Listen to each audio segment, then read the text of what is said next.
Hello दोस्तों, नमस्कार। मैं सूरज सिंह स्वागत करता हूं आप सभी का आपके अपने चैनल पे। और आज मैं बात करूंगा रेलवे में और रेलवे ग्रुप डी में जो भी मेडिकल में होता है, क्या-क्या प्रोसेस होता है और किस मेडिकल स्टैंडर्ड के लिए कौन सी पोस्ट मिलती है और किस मेडिकल स्टैंडर्ड क्या आई विजन होने पे, क्या आपका मेडिकल स्टैंडर्ड होने पे कौन सी आपको मेडिकल जो है कैटेगरी मिलती है। उन सारी बातों पे मैं आज चर्चा करूंगा। बहुत ही विस्तार से मैं चर्चा करने जा रहा हूं और एक-एक पॉइंट मैं क्लियर करने की कोशिश करूंगा। आप लोग अगर मेडिकल देने वाले हैं या फिर आप रेलवे की तैयारी कर रहे हैं, तो आप लोगों के लिए ये वीडियो जो है महत्वपूर्ण होगा और वीडियो में आप लोग लास्ट तक बने रहिए। आपको पूरी जानकारी इसमें मेडिकल के बारे में बताई जाएगी। इसके बाद आपको कहीं भी इधर-उधर वीडियो देखने की ज़रूरत नहीं पड़ेगी। एक ही वीडियो में पूरा कवर करने की मैं कोशिश करूँगा। सबसे पहले मैं बात कर लेता हूँ कि वहाँ पे जब मेडिकल स्टार्ट होता है तब क्या ज़रूरत पड़ती है। पहले तो आपको पूरे डॉक्यूमेंट वेरिफिकेशन होता है। उसके बाद डीवी होने के बाद आपको वहीं से जो है अस्पताल बता दिया जाता है, हॉस्पिटल बता दिया जाता है कि कल आप वहाँ पे जाइए, उस अस्पताल में आप जाइए और आपका जो है मेडिकल वहाँ पे होगा। फिर आपको वहाँ पे जाना होता है और जो है अपना मेडिकल चेकअप कराना होता है। तो जाते ही सबसे पहले आपकी जो है यूरिन टेस्ट लिया जाएगा, यूरिन सैंपल लिया जाएगा और यूरिन सैंपल लेने के बाद आपका जो ब्लड टेस्ट होगा, ब्लड टेस्ट करने के बाद आपको भेज दिया जाएगा, आपका एक्स-रे होगा। एक्स-रे मेनली अगर बात की जाए कि कहाँ का होता है, तो आपका जो बैकबोन होता है, रीढ़ की हड्डी का एक्स-रे किया किया जाता है ज़्यादातर और उसमें देखा जाता है कि कहीं आपके कोई फ्रैक्चर तो नहीं है, कोई मेजर इश्यू तो नहीं है। वो चेक करने के बाद आपको जो है एक्स-रे होता है। फिर उसके बाद आपका ईसीजी होता है, हार्ट में कोई आपकी दिक्कत तो नहीं है। ये टेस्ट करने के लिए आपका ईसीजी चेक किया जाता है। फिर उसके बाद फ्लैट फुट देखा जाता है। आपको पानी में आपके पैर भिजाए जाते हैं, फिर आपको चलाया जाता है फर्श पे और देखा जाता है कहीं आपका फ्लैट फुट तो नहीं। फिर आपकी नौकनी देखी जाती है। नौकनी में ये होता है आपके जो दोनों पंजे हैं, इनको जो है जोड़ के खड़ा किया जाता है आपको और देखा जाता है अगर आपके घुटने दोनों आपस में टच हो रहे हैं, तो माना जाता है कि आपको नौकनी है। बीच में गैप होना चाहिए, दोनों घुटनों के बीच में आपके गैप होना चाहिए, तो वो नौकनी की श्रेणी में नहीं आता है। बाकी का उसके बाद आपका सबसे मेनली फिर आपका बीपी भी टेस्ट होता है। बीपी टेस्ट में ये होता है कि मेनली 120 से 80 होना चाहिए आपका बीपी, पर 70 से लेके 140 तक अगर आपकी बीपी वहाँ पे आती है, तो नॉर्मल मानी जाती है और आपको बीपी में कोई भी समस्या नहीं आएगी। अगर बाई चांस आपकी बीपी हाई भी आती है, मान लो 150, 160 भी आती है, तो आपको दोबारा-तिबारा भी बुलाया जा सकता है। आपको बोला जाता है, आप पानी पीजिए, थोड़ा रेस्ट कीजिए, उसके बाद आप बीपी कराइए। आप पानी पीजिए, फिर पानी पीने के बाद आप रेस्ट करिए आराम से बिल्कुल। घबराओगे आप मेडिकल के टाइम में तो ज़ाहिर-सी बात है आपका जो बीपी होगा वो ज़्यादा हाई मेजर करेगा, तो बिल्कुल घबराना नहीं है। आराम से आप जो मेडिकल दीजिए और आपका बीपी 70 से 140 बीच में आता है, तो आपको जो बीपी में पास कर दिया जाएगा।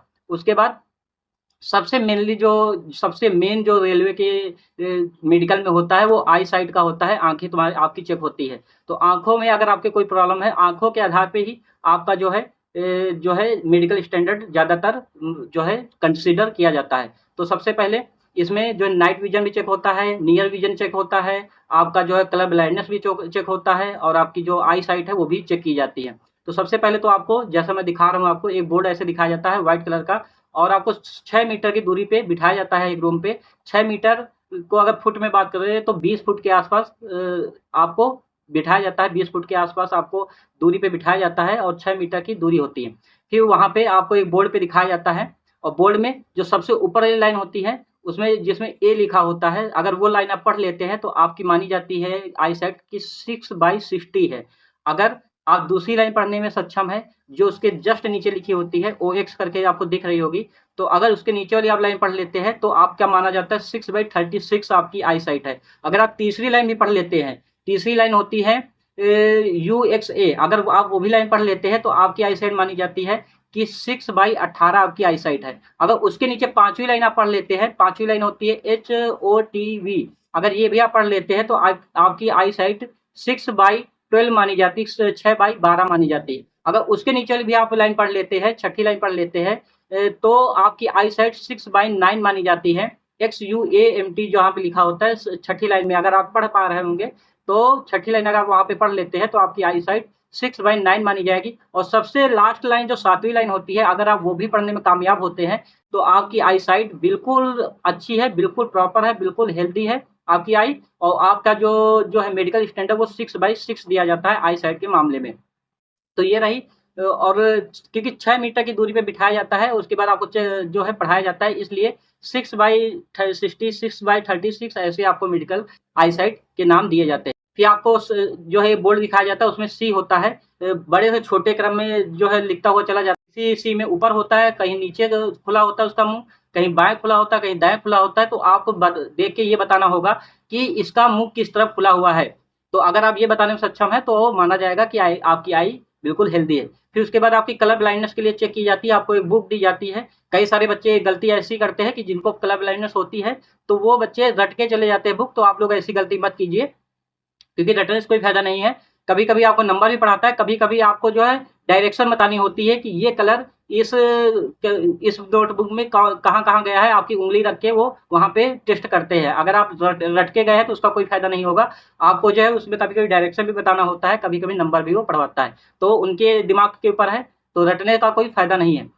फिर उसके बाद मैं बात कर लेता हूँ इतनी आई साइट होने पे कौन सा मेडिकल स्टैंडर्ड मिलता है। तो अगर आपकी इसमें जो रेलवे ग्रुप डी है, इसमें मेनली 6/9 अगर आपका है तो आपको A2 मेडिकल मिल जाएगा विद और विदाउट गिलास के। अगर आपका आई साइट 6/9 है तो आपको A2 मेडिकल स्टैंडर्ड मिल जाएगा। बाकी का 6/6 अगर आपकी आई साइट है तो आपको A1 मिलेगा। अगर आपकी 6/9 और 6/9 है तो आपको A2 मेडिकल स्टैंडर्ड मिलेगा विद और विदाउट गिलास। जो चश्मे वाले भाई हैं वो भी ध्यान दे। फिर उसके बाद आपको अगर 6/9 सबसे पहले चेक की जाती है, आपकी राइट साइड की जो आंख होती है वो चेक की जाती है। एक आंख आपकी बंद कर दी जाती है और दूसरी आंख आपकी चेक की जाती है। अगर आप छठी लाइन पढ़ लेते हैं तो 6/9 आपकी मानी जाएगी, और अगर आप जो है 5वीं लाइन तक बाई आंख से पढ़ पाते हैं तो आपकी 6/12 मानी जाएगी। तो B1 में 6/9 और 6/12 होनी चाहिए। फिर B2 आपको मेडिकल स्टैंडर्ड दिया जाता है 6/9 6/12 होने पे। अगर आपकी दाहिनी आंख या फिर राइट साइड की आंख 6/9 है और बाई साइड मतलब लेफ्ट साइड की आंख आपकी 6/12 है तो आपको जो है B2 मेडिकल स्टैंडर्ड दिया जाएगा। इसमें अगर 4 डायोप्टर जो चश्मे वाले भाई है वो ध्यान दे, अगर आपका जो लेंस की क्षमता है -4 डायोप्टर है तो आपको जो है B2 मेडिकल स्टैंडर्ड मिल जाएगा। बाकी का उसके बाद 6/12 और 6/18 अगर आपकी आई साइट है तो आपको C1 मेडिकल स्टैंडर्ड दिया जाएगा। 6/12 आपकी राइट साइड की आंख होनी चाहिए और 6/18 आपकी लेफ्ट साइड की आंख होनी चाहिए, तो आपको C1 मेडिकल स्टैंडर्ड मिल जाएगा। उसके बाद लास्ट जो इसमें पोस्ट होती है रेलवे ग्रुप डी में, इसमें होती है C2 मेडिकल स्टैंडर्ड की। C2 के नीचे कोई भी इसमें पोस्ट नहीं होती है। तो C2 में 6/12 और 6/18 अगर आपकी है आई साइट और 4 डायोप्टर से कम आपका अगर लेंस है तो विथ और विदाउट ग्लास, तो आपको जो है ये medical standard C2 medical standard मिल जाएगा। और इसमें एक कंडीशन ये होती है कि ये जो आपका आई साइट है इसमें आपको ना ही कलर विजन होना चाहिए, ना ही बाइनोकुलर होना चाहिए, ना ही नाइट विजन होना चाहिए। ये सारे जो टेस्ट है आपको पास करने होंगे, उसके बाद ही ये आपको मेडिकल स्टैंडर्ड दिया जाएगा। तो जाहिर तो उम्मीद है कि आप लोग ये समझ गए होंगे आई साइट के बारे में।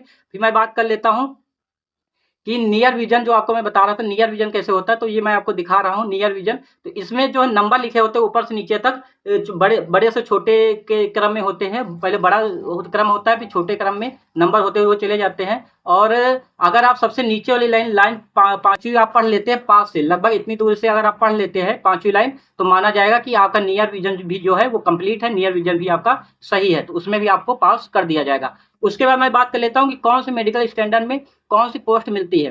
तो मैं इसमें जो A2 मेडिकल स्टैंडर्ड से स्टार्ट होती है, तो A2 मेडिकल स्टैंडर्ड में जो सबसे पहले पोस्ट मिलती है, और एक ही पोस्ट ऐसी है इसमें A2 मेडिकल स्टैंडर्ड की पॉइंट्स, अगर आपको A2 मेडिकल स्टैंडर्ड मिलता है तो आपको पॉइंट्स मैन पोस्ट मिल जाएगी।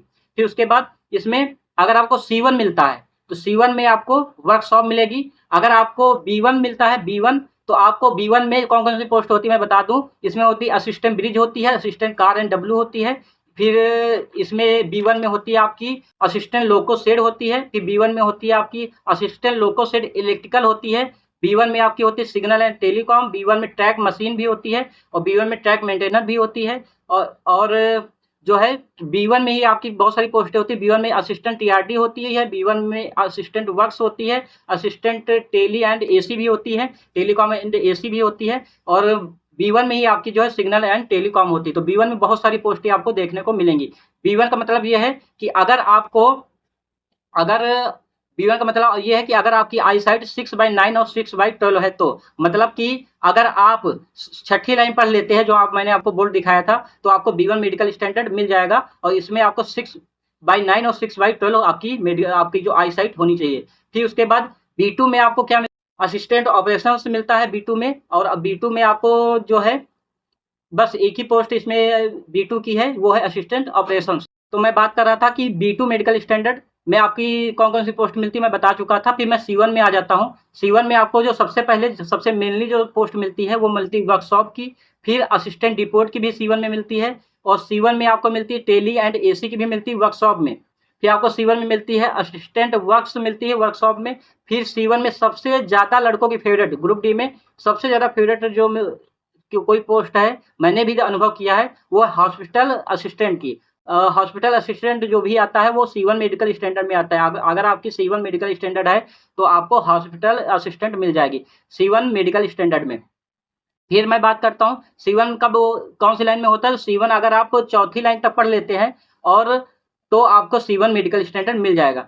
फिर उसके बाद मैं बात कर लेता हूँ, ये मैं पोस्टों की मैंने बात कर ली है कि पोस्ट कौन से मेडिकल स्टैंडर्ड में कौन सी आई सेट में मिलते हैं। और बाकी के कुछ कैंडिडेट ऐसे भी होते हैं जिनको जो है हाइड्रोसिल की समस्या होती है, तो हाइड्रोसिल वाले बच्चे जो भी है वो पहले से अगर ऑपरेशन, कुछ लड़के पहले से ऑपरेशन करा लेते हैं, पर कुछ बच्चे बिना ऑपरेशन कराए ऐसे ही वहाँ पे मेडिकल देने पहुँच जाते हैं। तो ऐसे कैंडिडेट के साथ ऐसा किया जाता है कि उनको फिर से रीमेडिकल के लिए बुलाया जाता है, उनको समय दिया जाता है 2 महीने का, 4 महीने का, 6 महीने का, जो भी उनके पास वो होता है वो समय दिया जाता है। अगर आपने हाइड्रोसिल आपके है तो आप लोगों को समय दिया जाएगा, या अभी भी आपके पास टाइम है तो आप लोग जो है हाइड्रोसिल का ऑपरेशन करा सकते हैं।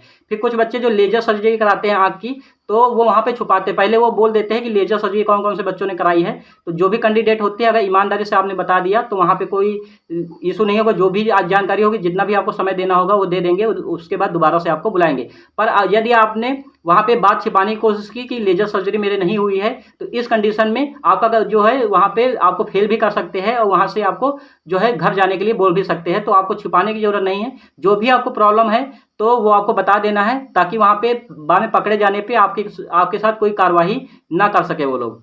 और इसमें एक और चेकअप होता है पाइल्स का। अगर आपको पाइल्स की शिकायत है तो आप उसकी प्रॉपर दवाई कराएं और प्रॉपर सही होके वहाँ पे पहुँचे, क्योंकि पाइल्स में भी कई बच्चों को रीमेडिकल दिया जाता है। तो अगर पाइल्स की समस्या है तो वो भी आपकी चेक की जाएगी वहाँ पे। तो पाइल्स आपकी हो गई, आई साइट हो गई, एक्सरे हो गया, यूरिन टेस्ट हो गया, और आपकी ईसीजी हो गई, आपकी बीपी हो गई, और नॉक हो गई, फ्लैट फुट हो गया।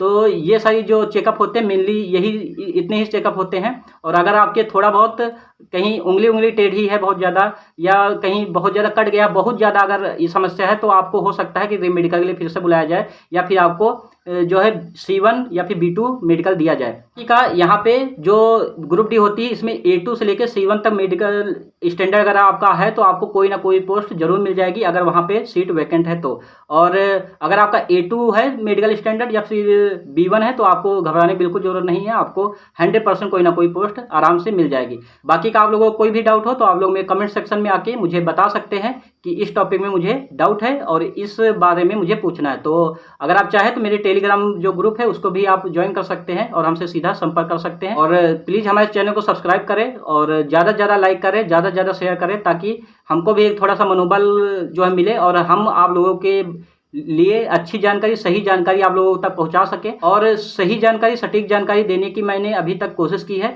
और आगे भी मैं कोशिश करूंगा कि आप लोगों तक सही और सटीक जानकारी पहुंचाई जाए। किसी भी प्रकार की भ्रामक जानकारी फैलाना मेरा उद्देश्य नहीं है। मैं जितना मुझे मालूम होता है, जितना मुझे पता होता है, मैं उसको सही मायने में उस पर रिसर्च करके, थोड़ा बहुत पता करके आप लोगों तक मैं जानकारी पहुंचाता हूं।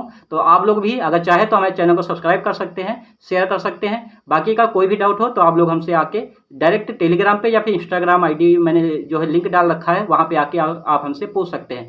चलिए दोस्तों, चलते हैं। तब तक के लिए जय हिंद, जय भारत।